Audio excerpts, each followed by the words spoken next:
आप अपने near by doctor को मिलो, वो आइडेंटिफाई करेंगे कि कौन सा एनीमिया है, ये आयरन डेफिशिएंसी है कि फॉलिक एसिड है कि थैलेसीमिया है ना। हालांकि सिकल सेल एनीमिया हमारे कंट्री में कम है, या कोई और डिजीज़ है, या हो सकता है वो लूज़ कर रही हो, पाइल से ब्लड लूज़ कर रही हो, या मलेरिया की वजह से। We have to identify the cause first, meeting the doctor and having meeting the doctor की रीज़न क्या है, फिर उस रीज़न को ट्रीट करेंगे तो एनीमिया ठीक हो। It is a condition which is so much easily treatable. तो मुंबई में हमने एक एरिया लिया है, वहाँ 2000 बच्चे हम लोग रेगुलरली चेकअप करते रहते हैं। हीमोग्लोबिन ओरली हम लोग देते हैं क्योंकि वहाँ आईवी पॉसिबल नहीं है। लेकिन ये एनीमिया इम्प्रूव होने से उनका सोशल डेवलपमेंट इतना अच्छा हो गया कि उनके हम लोग देखते हैं कि मार्क्स अच्छे आने लगे।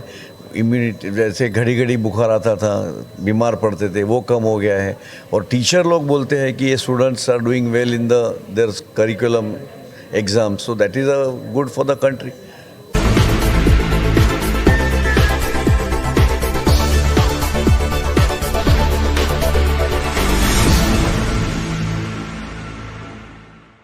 नमस्कार, नवजागरण लाइव में आपका स्वागत है। अभी हम दिल्ली के कंफ्यूजन क्लब में हैं और यहाँ एनीमिया पे एक कार्यक्रम चल रहा है, मूवमेंट अगेंस्ट एनीमिया।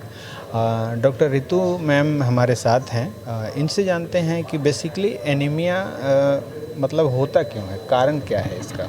एनीमिया जो है वो राइट फ्रॉम बर्थ हो सकता है। अगर मान लो कॉर्ड क्लैंपिंग अर्ली हो गई तो बच्चे को हीमोग्लोबिन कम है। फिर डाइटरी पैटर्न्स, मदर बच्चे को किस तरह का फीड देती है।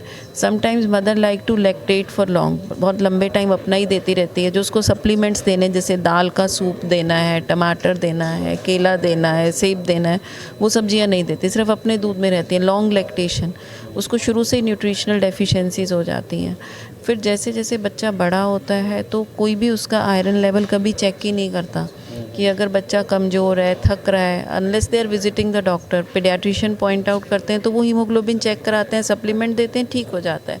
फिर नेक्स्ट पॉइंट आता है कि जब बच्चे को, लड़की को 10 साल की उम्र में पीरियड्स, माहवारी शुरू होती है, तो if they are bleeding lot, ज़्यादा ब्लीडिंग हो रही है, या उनको साथ में थायराइड है या कोई ब्लड डिसऑर्डर है, वो सब चीज़ें टेस्टिंग पे पता चलती हैं। फिर बाद में once they grow, they are in college, then outside food में be one of the factor, और हाइजीन, और if they are not taking the right combination.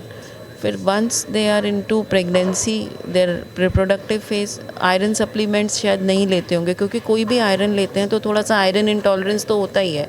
Iron जल्दी से हजम नहीं होती, उससे थोड़ा उल्टी आने को मन होता है, तो वो समझाना थोड़ा मुश्किल होता है।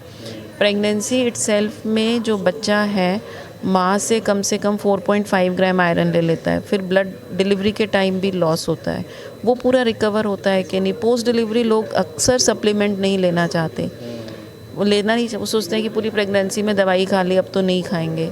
और विमेन ऑन इन जनरल सारी फैमिली को रेज़ करते करते अपनी हेल्थ इग्नोर कर जाती है। सबसे बड़ा पॉइंट ये है, वो अपना खाना ठीक से नहीं खाती है, अपने लिए विजिट भी डॉक्टर को लेट करेगी, अपने लिए खाना भी सबसे कम रखेगी। तो वो पैटर्न समाओ इंडिया में अभी चल ही रहा है। एनीमिया के अगर हो गया है, डायग्नोस हो गया, तो उसके बचाव के लिए मतलब क्या सावधानियां हैं या क्या। नहीं, सबसे पहले आप अपने नियर बाय डॉक्टर को मिलो, वो आइडेंटिफाई करेंगे कि कौन सा एनीमिया है, ये आयरन डेफिशिएंसी है कि फॉलिक एसिड है कि थैलेसीमिया है ना। हालांकि सिकल सेल एनीमिया हमारे कंट्री में कम है, या कोई और डिजीज़ है, या हो सकता है वो लूज़ कर रही हो, पाइल से ब्लड लूज़ कर रही हो, या मलेरिया की वजह से। We have to identify the cause first, meeting the doctor and having meeting the doctor की रीज़न क्या है, फिर उस रीज़न को ट्रीट करेंगे तो एनीमिया ठीक हो। It is a condition which is so much easily treatable. और कई बार थायराइड के साथ जुड़ा होता है, तो we have to find the reason and treat the. अब मान लो इफ़ इट इज़ थैलेसीमिया, तो iron supplementation will do more harm, ठीक है ना। Then we have to sort of see which kind of thalassemia it is and go to thalassemia center, and these children will need blood transfusion. They will not be benefited by anything. So we have to see which kind of anemia it is. And then महिलाओं में जो खासकर rural area की जो महिलाएं हैं, उनमें एक भ्रांतियां भी दिमाग में घर कर जाती हैं कि अब ये खून की कमी की बीमारी एक बार हो गई तो वो ख़त्म नहीं होगी, वो ठीक नहीं है। उनको if they meet the doctor they know it can be very well treated. मतलब वो उनको बस एक बार सही जगह पे पहुंच के इलाज लेने की ज़रूरत है, और government iron folic acid combination tablets देती है। आयरन जो गवर्नमेंट के टैबलेट्स हैं दे आर वेरी गुड, मतलब गवर्नमेंट फेरस सल्फेट देती है जो कि बेस्ट एब्जॉर्ब्ड आयरन है। और डीवर्मिंग भी गवर्नमेंट के कंपेन्स तो कम नहीं है एनीमिया के लिए, मतलब गवर्नमेंट के बहुत एफर्ट्स हैं and they are given free, they are given free.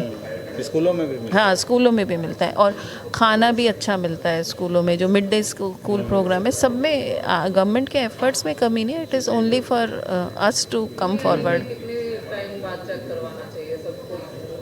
नहीं, एक साल में एक अगर किसी को मान लो 30 ml से ज़्यादा, मतलब ब्लड लॉस ज़्यादा हो रहा है, मेंस्ट्रुएशन 3 से 4 पैड से ज़्यादा यूज़ कर रही है एक lady per day, that means she is losing more, it needs to be replenished. या किसी को थकान हो रही है, कोई सिम्टम हो रहा है, लेथार्जी हो रही है, काम करने का मन नहीं कर रहा, या स्किन एकदम से अनयूजली पेल लग रही है, उनको लग रहा है कि पेट में दर्द है या कीड़े की शिकायत लगती है, तो उनको अपना हीमोग्लोबिन इमीडिएटली चेक कराना चाहिए। हीमोग्लोबिन साल में एक बार, मतलब आप कंप्लीट हेल्थ चेकअप के लिए काफ़ी पैटर्न है, शहरों में तो लेडीज़ जाती हैं, गांव में भी एक सिंपल हीमोग्लोबिन चेक करना is very easy and very cheap.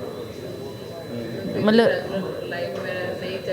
नहीं, but hemoglobin is something like, अगर एक प्रोग्राम ऐसा बन जाए भाई हमें हर दिवाली चेक कराना है, हमें हर साल चेक कराना है, 100 रुपये भी नहीं लगते हीमोग्लोबिन चेक कराने में, and it makes your life so comfortable once you have treated it. जो नॉर्मल बच्चे हैं, जैसे हमारे घर में बच्चे हैं या नॉर्मल जो बच्चियां हैं, उनके लिए हम क्या तैयारी करें कि आगे चल के वो एनिमेटेड ना हो? ना, अब उनका सबसे पहले हीमोग्लोबिन चेक कराओ, अगर हीमोग्लोबिन कम है सप्लीमेंट दो और उनको डाइट अच्छी दो, आयरन रिच डाइट दो। They have to be very sure कि आयरन कब लेना है, आयरन जैसे दूध के साथ नहीं लेना। आप जैसे जो ट्रेडिशनल ईटिंग थी दैट वाज वेरी गुड, उसमें they were very clear, they knew कि what to take with milk, what not to take with milk. लेना है तो खाली पेट लेना है, नींबू डालना है दाल में, पुराने ज़माने में डालते थे because they know vitamin C will enrich the absorption of iron. So this is small. लोहे की सबसे इम्पॉर्टेंट है, लोहे की कढ़ाई में खाना बनाना है, अपने आप ही आयरन जाएगा। मतलब छोटी छोटी चीज़ें हैं, सारी हरी सब्जियां खाना है, पत्ते वाली सब्जियां खाना है, सीजनल वेजिटेबल खाना है, so all these things make difference. चलिए मैम, अपना कीमती समय देने के लिए बहुत बहुत धन्यवाद। Thank you. Specially rural countries में वीमेन है, चिल्ड्रन है, इससे बहुत फ़र्क पड़ता है, उसके फैमिली के सोशियो इकोनॉमिक हेल्थ के ऊपर बहुत फ़र्क पड़ता है। और जब भी एनीमिया इम्प्रूव होएगा, मतलब एनीमिया कम हो जाएगा, इम्प्रूव होने का मतलब है कम होना मेरा है, तो नेचुरली एक फैमिली का डिजीज़ को देखना, डिजीज़ के ऊपर कॉस्टिंग फ़र्क पड़ना, वो फ़र्क पड़ता है, तो पूरे फैमिली का सोशियो इकोनॉमिक स्टेटस बढ़ जाता है। अगर बीमारी कम हो तो नेचुरली उसका इम्प्रूवमेंट हो जाएगा, इंटेलिजेंस बढ़ेगा, इम्यूनिटी अच्छी रहेगी। और दूसरे जो डिजीज़ के साथ में, जिसको हम लोग कोमॉर्बिड बोलते हैं, जैसे आपने कोविड में देखा होगा, जितने लोग ये एनीमिक वगैरह थे उनको जास्ती तकलीफ हो गया, जो अच्छा खाना खाते थे, अच्छी तरह से होते थे। हमारे यहाँ न्यूट्रिशन में रूरल में बहुत कमती है, तो इसीलिए इसका सप्लीमेंट्स आयरन का हमें देना पड़ता है, विटामिन सप्लीमेंट देना पड़ता है। तो it is a naturally a good. At the same time ये जो एनीमिया फ्री मूवमेंट जो हम लोग तैयार कर रहे हैं, जो हमारे honourable prime minister Modi ji ने 3-4 साल पहले लॉन्च किया था, उसके ऊपर इसका इफ़ेक्ट आने में बहुत अच्छा फ़ायदा हो जाएगा कंट्री को ओवरऑल। तो ऐसे मैं मानता हूँ कि it is very good affecting the helping the poor country like us, rural areas, ladies, children, where they will fight the disease better. तो सर कहाँ प्रोग्राम आपका चल रहा है? अभी जैसे इन्होंने बताया कि हमारे यहाँ जो फ्री कैंप्स रहते हैं, जैसे मैं बम्बई में से आता हूँ, तो बम्बई में हमने एक एरिया लिया है, वहाँ 2000 बच्चे हम लोग रेगुलरली चेकअप करते रहते हैं। हीमोग्लोबिन ओरली हम लोग देते हैं क्योंकि वहाँ आईवी पॉसिबल नहीं है, लेकिन ये एनीमिया इम्प्रूव होने से उनका सोशल डेवलपमेंट इतना अच्छा हो गया कि उनके हम लोग देखते हैं कि मार्क्स अच्छे आने लगे, इम्यूनिटी, जैसे घड़ी घड़ी बुखार आता था, बीमार पड़ते थे, वो कम हो गया है। और टीचर लोग बोलते हैं कि ये students are doing well in their curriculum exam, so that is a good for the country.